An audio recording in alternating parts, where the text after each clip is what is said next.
Greetings, urban farmers, gardeners, and healthy food visionaries. Farmer Greg here, and welcome to the 411th episode of the Urban Farm Podcast, where every day we work together to educate and inspire you to become part of your food revolution. Did you know the best seeds for your garden don't come from the nursery? In fact, the seeds that will create the most robust and delicious fruits and vegetables come directly from your garden. This is because they are uniquely adapted to your growing conditions, better than anything you can buy from a fancy catalog or website. Through the magic of seed saving, it is quite possible to have the garden of your dreams. The best part is, saving your own seeds is surprisingly easy and fun. With a bit of instruction, anyone can become a seed-saving superstar. Let us teach you how in our free seed-saving webinar. Just text SEEDS to 33444 to sign up, or visit seedsavinghacked.org for more information. That's SEEDS to 33444, or visit seedsavinghacked.org. Today on our podcast, we have someone who embarks on extreme tasks to bring attention to important issues. We're talking with Rob Greenfield about his Food Freedom Project. Rob is an adventurer, environmental activist, humanitarian, and dude making a difference. He is dedicated to leading the way to a more sustainable and just world. Rob has visited 6 continents and 40 countries, lived off-grid in a tiny house, wore a trash suit for a month, dove in more than 2,000 dumpsters, cycled across the U.S. twice on a bamboo bicycle. Wow, that's cool.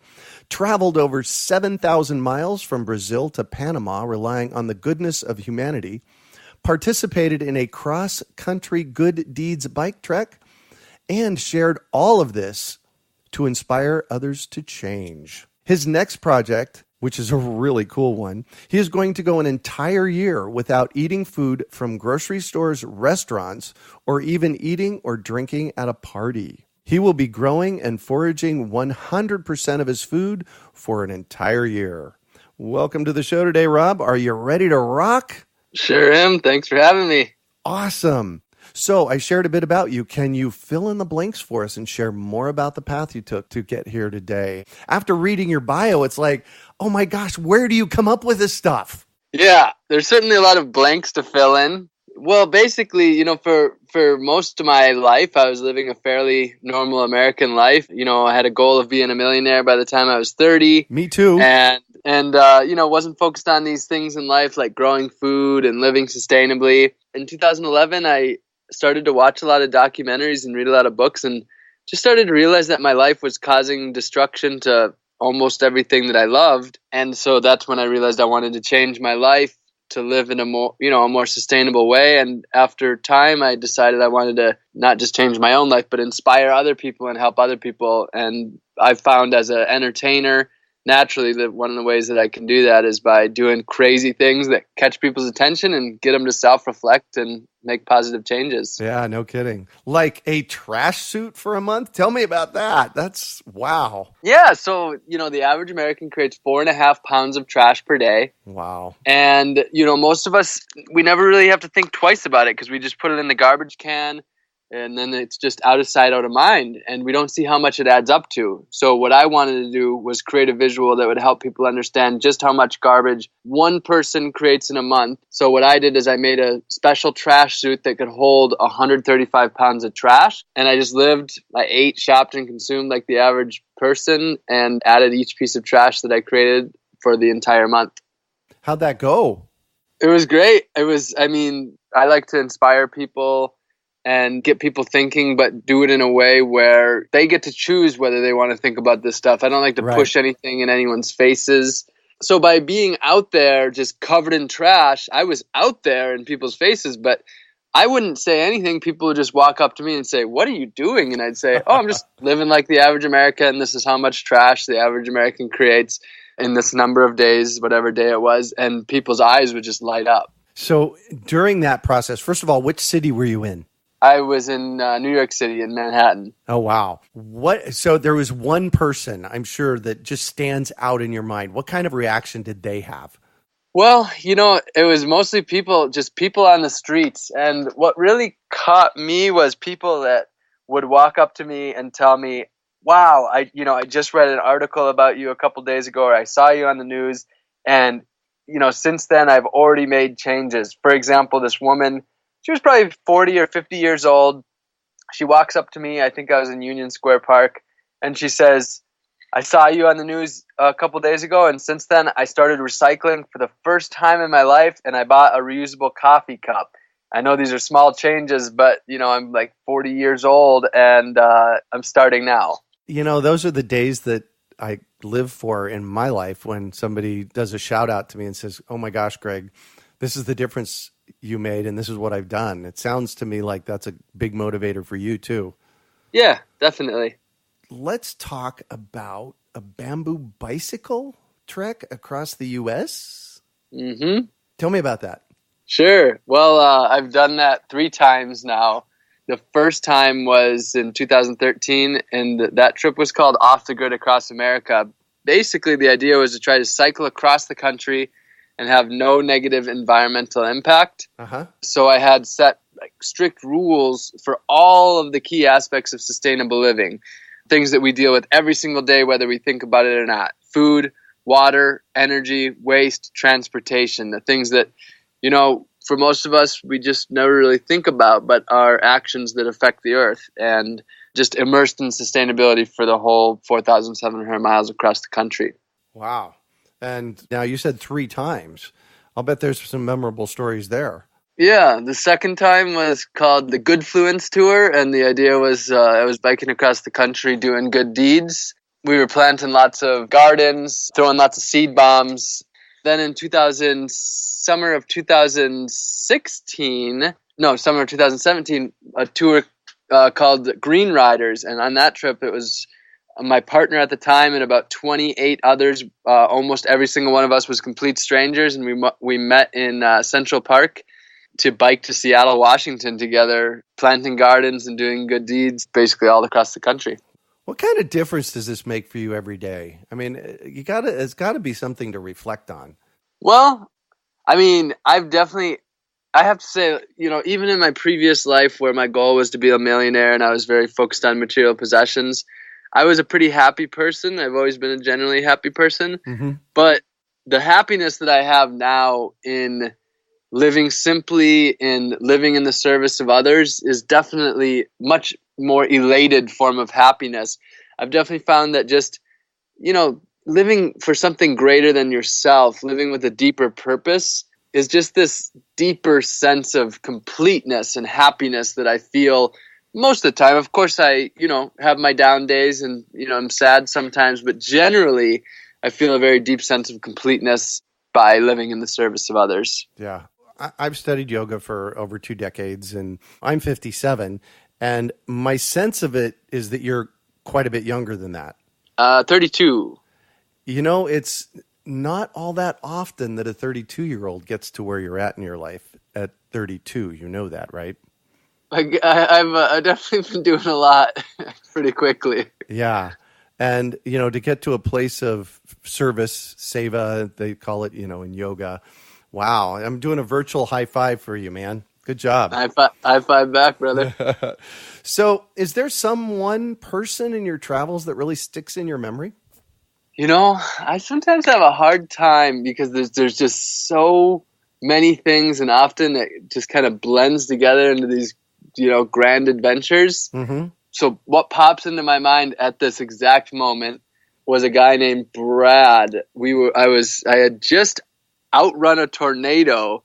I was in Kansas or Nebraska. First time I'd ever seen a tornado, let alone while I was on my bicycle. Right. And, pretty good storm. And this guy pulls over, and honestly it was a little scary, like an old beat up truck. But Brent and I, the guy who was biking with me, we just thought we got to take this guy up because, a big storm was coming. And so he said we could stay in his barn so we headed that way.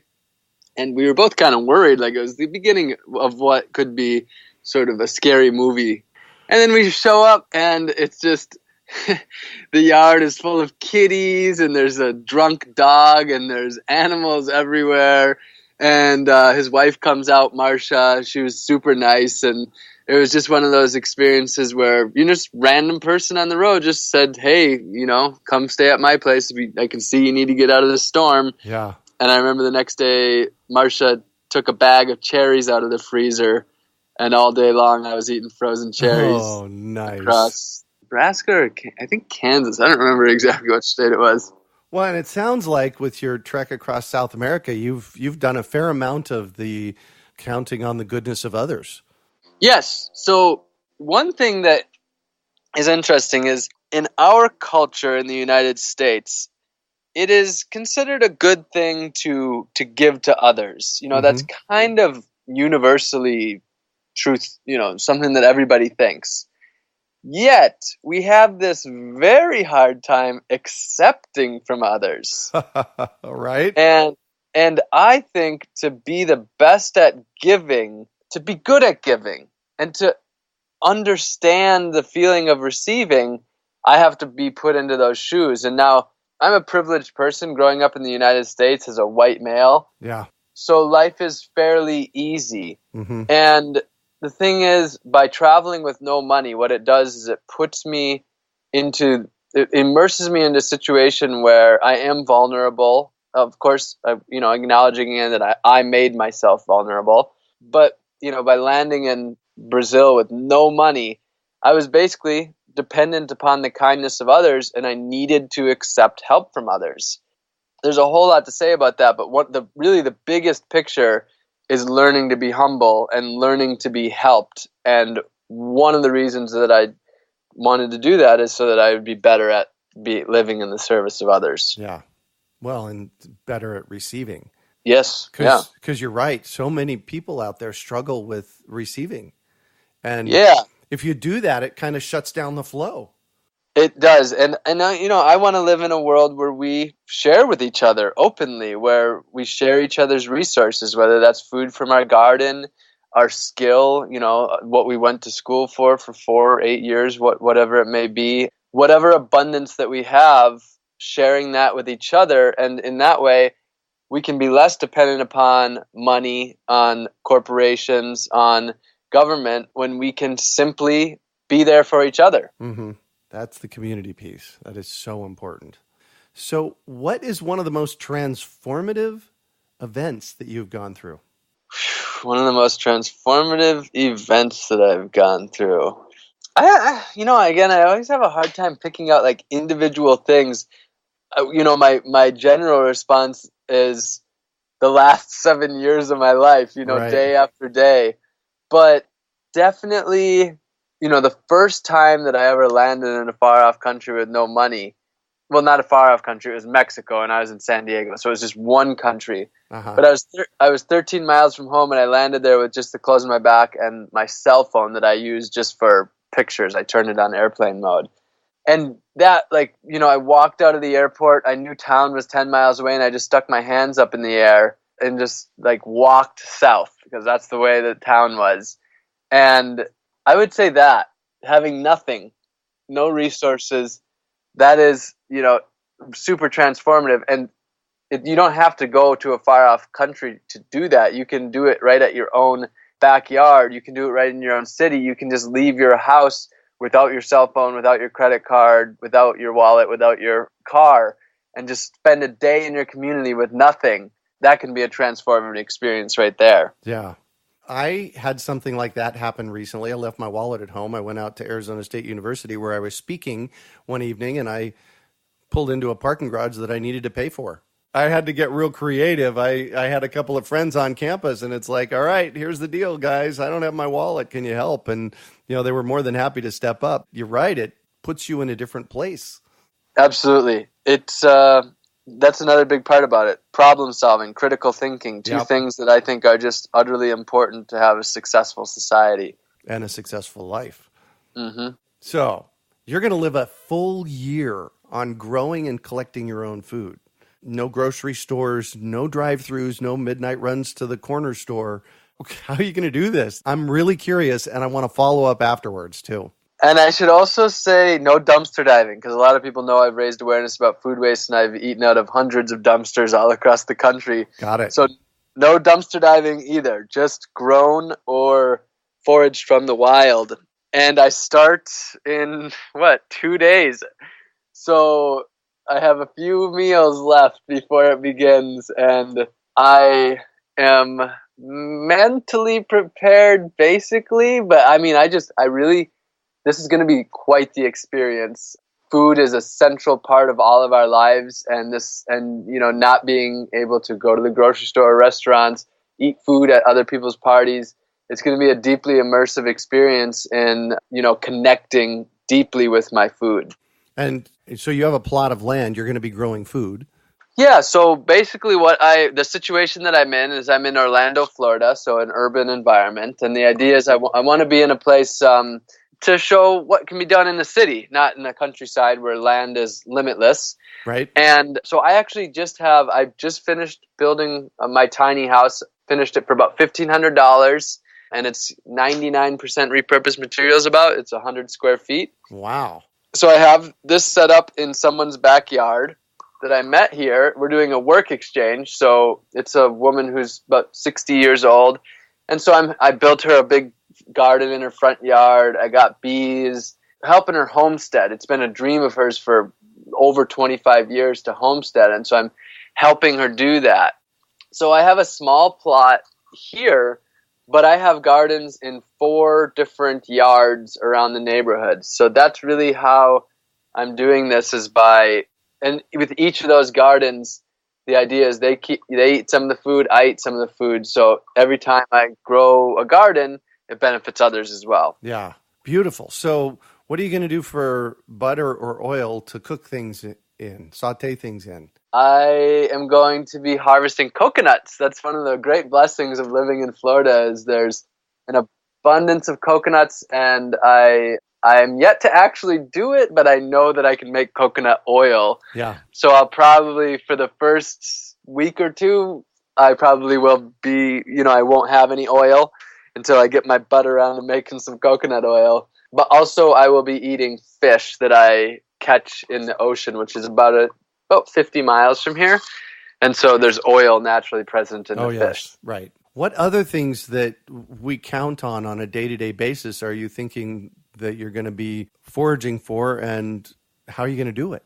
Well, the big one is salt. That's something that we very much take for granted, that we never think about. Mm-hmm. And I remember when I first started planning this this project, it was like, how the heck do you make salt? Like, I know that it's in the ocean, but can you just simply boil the water and then you have salt? Is there how many gallons of salt water do you have to boil? Yeah. I mean, is it 10 gallons and you get a teaspoon of salt? I didn't know any of this. And I'm happy to say that basically a gallon of salt water gives you about a half cup or 3/4 of a cup of salt. And so simply boiling 5 gallons, I have 3 cups of salt, and 3 cups of salt is a lot of salt. That's a lot of salt. Probably a year's worth. Except for I'll be doing it's a year's worth of table salt, but I'll be doing a lot of fermenting, sauerkraut and things like that. So yeah, that's, just some of these things that we never think about, that we take for granted. Sugar, a lot of gardeners preserve their food with sugar, and I won't have that. That's going to be one of the challenges. Mm-hmm. I will have honey, and that's that's going to be one of my main craving, sweet tooth things, but also just, it's a great healthy thing. And it's something that I've incorporated into my diet for the last at least 10 years or so. Yeah. No bread, I won't have there will be no real substitute for that. A year without any bread, anything like that. Mm-hmm. No peanut butter, probably. That will be a tough one. And of course, no chocolate. That will be a really challenging one. Wow. So what are you trying to communicate with this? So, yeah, I do extreme things. And the idea isn't that people, say, I'm going to do that too. I'm going to, do super extreme things. No, the idea of this is that mainstream media, mainstream society has so many things going on, and so little of it is these deeper things in life. Thinking about, where does our food come from? What impact does it have on other people, the environment, other species? And so what I want to do is, through doing this extreme thing that will really catch people's attention, the idea is just to get them to stop and think about our industrialized, globalized food system, and to start thinking about the solutions. And so, sure, I'm growing 100% of my food, but my goal is to inspire people to maybe just plant one thing for the first time. Maybe it's a tomato plant and a basil in a pot. Or maybe it's a small front yard raised bed garden. And so my goal is to inspire thousands of people to start growing a little of their own food, and hope that that little bit is that gateway, that passageway to getting a deeper connection to their food. So I got to know something. In 1991, I did a seminar at a place called Landmark Education, and they call it their advanced course. And one of the things that I took away almost 30 years ago from the advanced course was a willingness and a knowledge of how to take on epic goals, how to take on epic projects.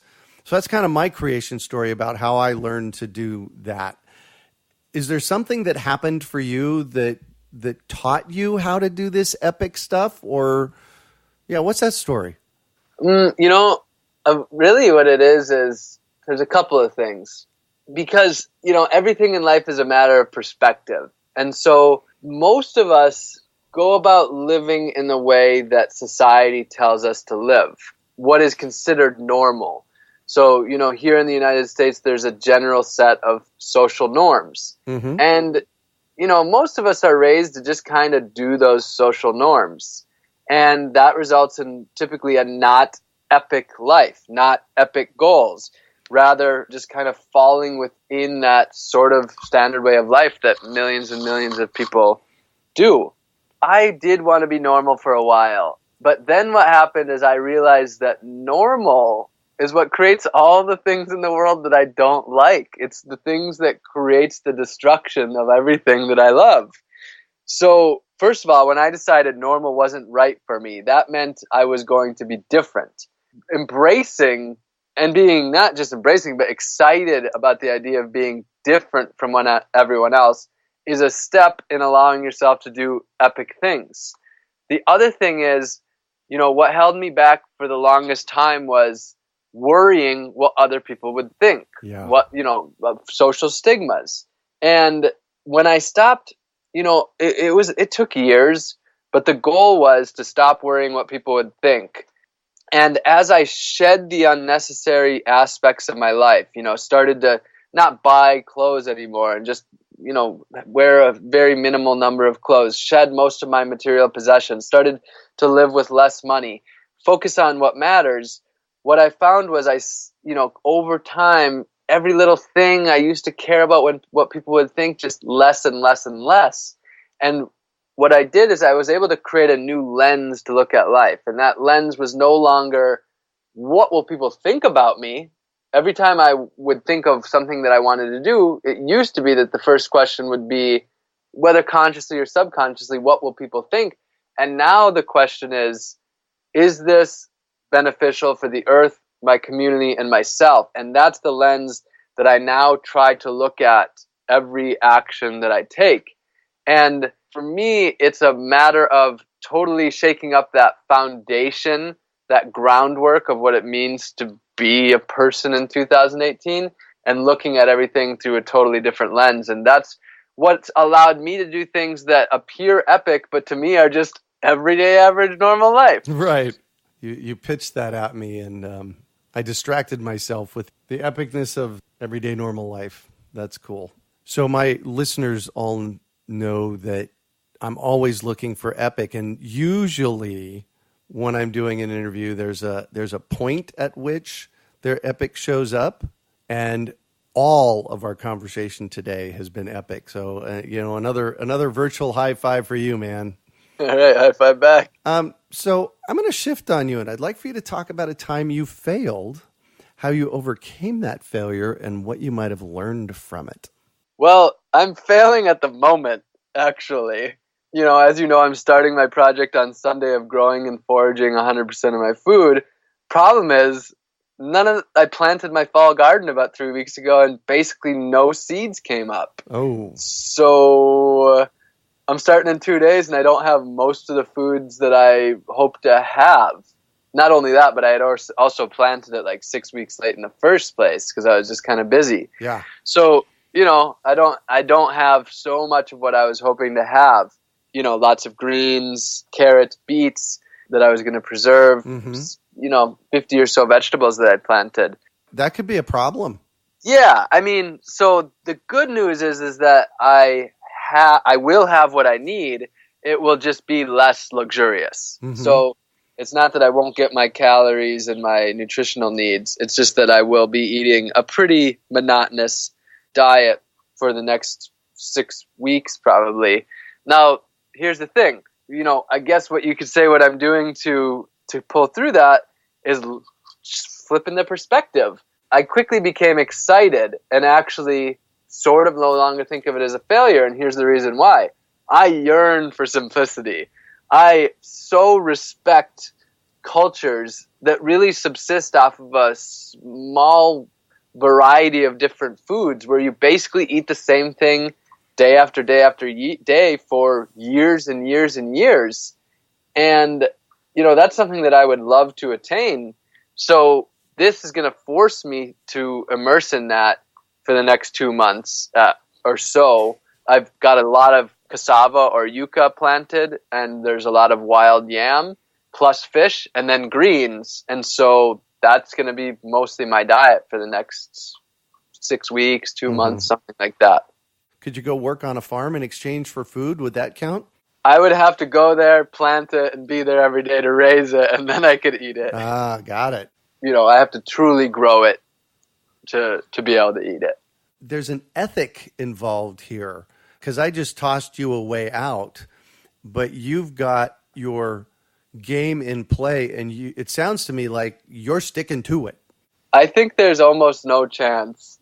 But I was imagining if someone said, I'll give you $1 million, not me $1 million, I'll donate $1 million to a charity of your choice if you'll eat this bar of chocolate or whatever right now, I'd be like, oh, sure, I give up, no problem. Right. But barring any crazy thing like that, I really don't see, I definitely think that the year is I think I'm going to do it. Well, I know you're going to do it. All right. I know I'm going to do it too. Yeah. It's clear if this was like right out of the chute, this was the first thing you were doing, it may be a thing that you might do, but given your history, you're going to get this done. Yeah, it's just a long time, a year of discipline. Most of my projects are usually a month to like a couple of months, but a year of discipline and resisting the temptations is a long one. Yeah, no kidding. So what do you consider your biggest success? Let's see. I would say my biggest success is remaining who I am. One of my goals in life is to be truthful, to be humble, honest with myself, honest with others, transparent. And so I would say my biggest success is just the work that I've done on myself to be the human that I want to be. And, shifting my life to continuing at a time where, I could easily be, making money off things and, I have the ability, I'm in a position where I could do things that would go against my ethics and morals. Mm-hmm. And so my biggest success is just remaining true to myself and remaining true to everyone who believes in me. And what drives you? What drives me? A lot of different things drive me. I'm certainly driven by a desire to live a fulfilling life, to live a deeply passionate and purposeful life.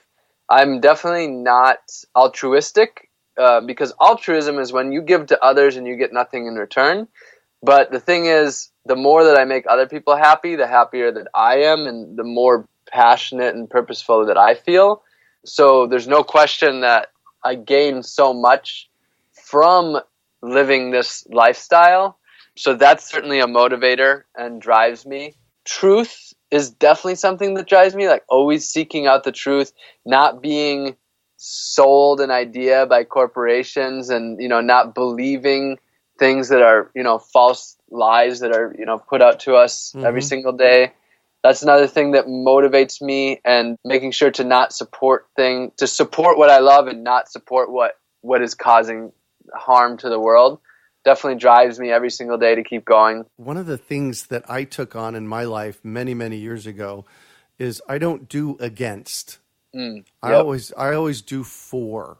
And it sounds to me like you may not be calling it that, but you're looking for the positive, the happy, the oh my gosh, how could we do this? Yes, I am generally the same as well. I always focus my life around of what I'm for. For example, I'm for local food, so that would be supporting local farms, and that would be my focus rather than marching against Monsanto. I'll go buy from the people who are producing locally organic food. Mm-hmm. So I'm the same way, but at the same time, I keep a healthy level of the against aspect in there, because for me, those are very real motivators in standing up to corruption. So it's not that I want to ignore the corruption, but I choose outlets that are going for less than the going against. But again, still keeping that healthy balance of, standing up against those things. So how did you discover this about yourself? Was there a religion that you dove into? Was there something you studied earlier in life, or is this just coming to you? I would say it's just accumulation of soaking in all the things that that I really found purposeful. The information that was put out there. It's definitely I haven't had any one thing. I've never practiced a religion. I wouldn't consider myself a spiritual person. So it's definitely never been any like one particular thing. It really is just all the bright lights that have shined throughout the world that have made it to me, and then I've incorporated those bright lights into my life. So it's just the accumulation of many great people and many great organizations out there that I've just absorbed. Wow, beautifully said. So if you could recommend one book for our listeners, what would it be and why? So my favorite author is Mark Boyle, the Moneyless Man. He lives in Ireland. He lived completely without money for an entire year and then expanded that into 3.5 years. He's written 3 books. His most recent book, which fewer people have read, is called Drinking Molotov Cocktails with Gandhi, and it's about nonviolence, the reality of the violence that our lives have on the world, whether we realize it or not. And his other book, The Moneyless Manifesto, as well. These books basically just, wow. I mean, some of those things, I can picture the pages that I read, 4 years ago, probably, for the Moneyless Manifesto. And I can actually picture the page, some of the things that he said that just, he goes to the root and dives into a perspective that most people fear going that far. And he's so eloquent and so well written. He's able to go there.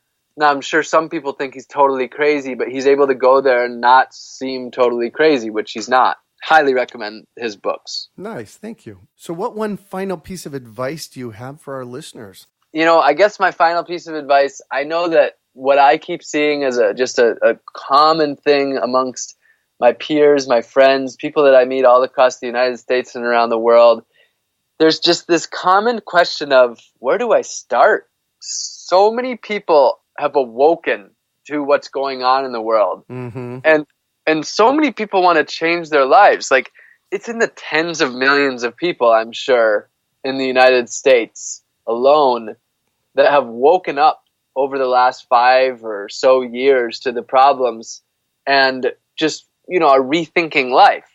Now, what I see, the big difference is that most people who awake, they have that problem of, well, now what do I do? How do I act upon this? And so my recommendation is you have to embrace where you are. You are you. You can only be you. You are in the time that you're in. It's the only time that you can be in at the moment. And you're in the place that you are. So embrace who you are, where you are, and the time you're in, and then start there. because that's the only place that you can start. And start with something, anything, because action creates empowerment. So maybe it's you want to grow food, so have one tomato plant. Maybe you want to create less trash, so switch to a reusable shopping bag and reusable water bottle rather than disposable ones. Maybe, just getting out and doing one night a week of volunteering in your community to help people in your area. So get out there and do one thing, make one positive change. And then once you've made that change, use that momentum to make another one. And then when you've done that, make another one and keep building on that momentum to make positive changes. And as you do that, that's when you start to create that foundation that becomes the life that you want to live, that allows you to be easier to continue making more and more positive changes because you are empowered. So that's my recommendation. That's my piece of advice is start with one thing, no matter how simple, to get the ball rolling, and then keep the ball rolling. There is so much wisdom in that. Thank you for sharing that. My pleasure. And thank you for joining us on the show today. It's been quite the conversation. I enjoy it very much. So how can our listeners get a hold of you? And I got a couple more questions for you too, but how can our listeners get a hold of you? My website's just my name, robgreenfield.org. And then I use Facebook and Instagram primarily, but also YouTube and Twitter. And if you just type my name in, you'll find me. But my handle is at Rob J. Greenfield on Instagram and Twitter. And just type in Rob Greenfield into YouTube or Facebook and you'll find me. Perfect. So what is your timeline for this project? For food freedom? Yes. So my timeline for food freedom is that I start on November 11th and will go through November 11th of 2019. And can we check in with you in a couple of months to see how it's going? I would love to have you back and have you share some of your successes and maybe some failures and, see how it's going. I would love to have you back. Yeah, absolutely. I'm 100% in. Perfect. Well, thank you once again for joining us on the show. This has been a delightful conversation. You're welcome, Greg, and it's been delightful for me as well. So you can also find show notes from today's podcast at urbanfarm.org/food freedom. We are your urban farming resource. You can find our podcasts on iTunes, Google Play, Stitcher, and iHeartRadio. Also visit urbanfarm.org to find articles, podcasts, webinars, courses, and more. Well, that's it for today. Thanks for joining us on the Urban Farm Podcast.